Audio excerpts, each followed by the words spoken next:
Bună, dragilor, și bine ați venit la o nouă citire. De această dată vă invit la o citire generală, în cadrul căreia vreau să văd care este situația voastră și încotro se îndreaptă. Să vedem exact ce se întâmplă în viața voastră și ce urmează. Puteți să vă gândiți la o persoană, la o situație în care vă aflați.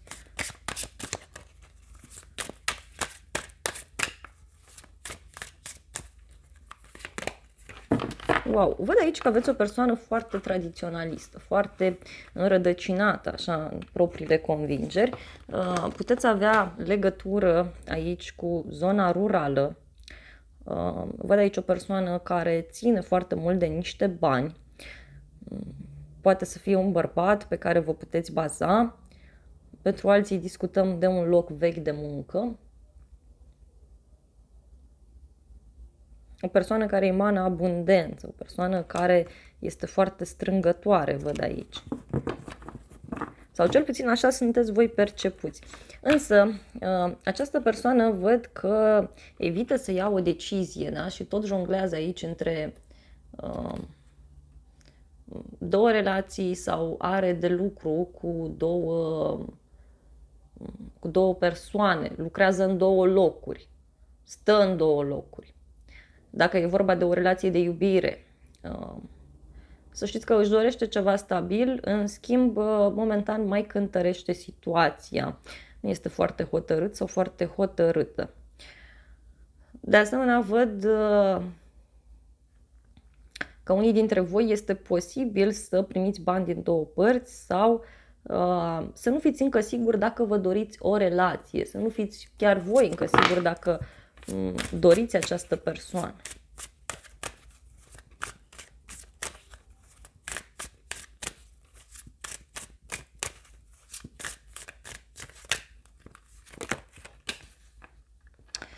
Bun, văd aici niște bani care vă intră sau, în unele cazuri, văd că mergeți într-un loc mai special, într-un loc în care vă simțiți bine. Văd o persoană independentă, poate să fie o persoană mai tânără, care are niște probleme, să spun așa, care țin de niște acte. O discuție, un contradictoriu, văd aici, dar în egală măsură, vedeți că la locul de muncă, pentru cei care lucrați, este posibil să auziți de un conflict care are legătură cu niște informații care nu au fost distribuite corespunzător. Deci o lipsă de informații văd aici. Cineva care și-a imaginat iarăși că rezolvă ceva cu niște acte și încă n-a făcut-o, încă n-a rezolvat-o.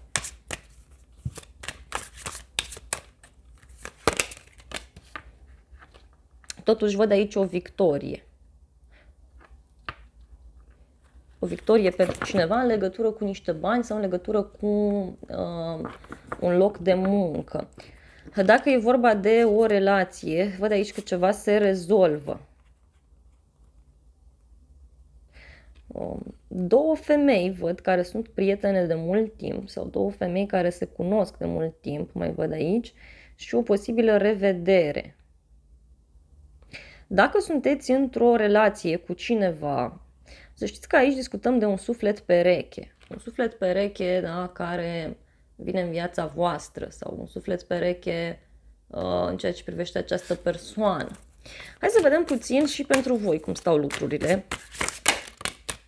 Bun, văd aici o decizie pe care ați luat-o sau o soluție pe care ați găsit-o sau pe care o găsiți. Pentru cei singuri, vedeți că e vorba de o nouă persoană sau de o nouă activitate pe care o faceți. Dacă vă căutați un loc de muncă, poate să fie o astfel. Da, văd aici că v-ați hotărât să faceți un drum sau vă hotărâți să faceți un drum, o schimbare, o mutare. În urma unui drum pe care l-ați făcut, în cadrul unei petreceri, a unei amiciții, a unei întâlniri din acestea, văd aici că ați reușit să vă clarificați puțin mintea și vă pregătiți să faceți un drum, o schimbare, o mutare. Poate într-un loc lângă o apă, pentru unii. În alte cazuri, văd că ați înțeles foarte bine cum stau lucrurile din punct de vedere emoțional într-o situație anume. Și vă văd aici foarte mult puși pe gânduri, pentru că aveți de luat o decizie și nu prea știți ce să faceți. O decizie care ține de zona profesională sau ați găsit o soluție care ține de un drum, de livrări, de internet, de nu știu. Vreau să clarificăm puțin ce cu această soluție pe care voi o găsiți aici. Wow! Această soluție văd că vă stresează, dragii mei. Sau este o soluție la o problemă care tot vă stresează. Ați mai încercat voi să faceți așa ceva, ați fost foarte entuziasmați, dar probabil nu a funcționat. Pentru unii, pentru alții, parcă începeți să vă dați seama că o relație sau ceva anume nu prea mai funcționează. Alții pur și simplu vă hotărâți să vă luați o vacanță, să vă luați un timp liber pentru voi. Mai vreau clarificări. Bun, și așa cum spuneam, voi vă pregătiți aici să lăsați ceva în spate. Hai să vedem ce lăsați în spate. Ce lăsați în spate? În sfârșit reușiți să încheiați o karmă. Da? Renunțați la ceva ce ține de străinătate sau ceva ce ține de o relație în care vi s-au promis tot felul de lucruri. Și acum în sfârșit vă hotărâți să trăiți viața din plin. Pentru unii, pentru alții, așa cum v-am spus, văd aici că luați o decizie și anume să renunțați la ceva. Și hai să vedem încotro vă îndreptați. Încotro vă îndreptați. Păi, dragii mei, vă îndreptați către o perioadă în care o să vă crească foarte mult încrederea în forțele proprii și mai mult decât atât, văd că aici să știți că acest drum pe care îl veți face sau acest drum pe care l-ați făcut, să știți că v-a ajutat foarte mult să vă puneți gândurile în ordine. Ia uitați ce succes aveți voi aici. Sau o bucurie mare pe care o aveți într-un loc nou în care mergeți.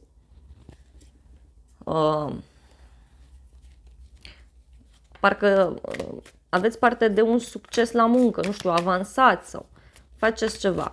Un drum pe care îl faceți împreună cu un bărbat și care vă ajută, vă sprijină.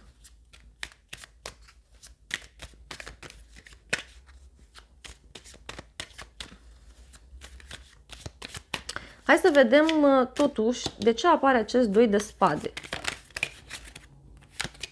Da, se pare că voi încă nu vedeți lucrurile foarte clar, încă sunteți puși în așteptare. Așteptați să rezolvați ceva în legătură cu niște bani, cu o afacere, cu un proiect, cu o relație. Poate unii în sfârșit vă dați seama că nu era cazul să așteptați atât de mult după o persoană sau după această situație.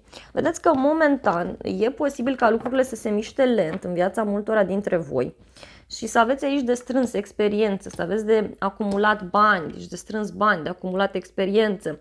Pentru că, uitați, momentan voi oricum nu vedeți lucrurile foarte clar și e posibil să porniți pe un drum care să se înfunde, care să se blocheze. Sfatul cărților este să luați lucrurile încet și sigur. Chiar dacă e vorba de o relație, chiar dacă e vorba de zona voastră profesională, de viața voastră în general vorbind. Parcă vreți să vă întoarceți într-un loc din trecut, da? Și ia uitați ce frumos apare aici 10 de cupe. Dacă vreți să mergeți undeva, e bine să mergeți într-un loc în care ați mai fost sau pentru alții dintre voi vedeți că o femeie foarte apropiată de inima voastră ar putea să vă pună foarte mult pe gânduri. Văd că unii vă doriți foarte mult o familie, da? Și văd că vă hotărâți totuși să trăiți clipa. În general sau alături de o persoană.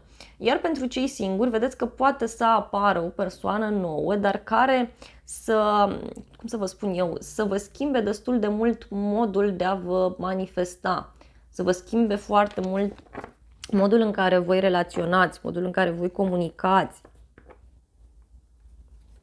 Parcă v-ați eliberat sau vă eliberați. Hai să vedem și în exteriorul vostru, da? Pentru că totuși văd că sunteți foarte bine văzuți sau aveți o persoană care stă foarte bine din punct de vedere profesional. Ajutor ați putea avea din exterior, însă voi lăsați impresia de o persoană rece, o persoană izolată. Da? Și sfatul ar fi să încercați să comunicați aici, să fiți mai autentici, pentru că aveți persoane care vă pot ajuta.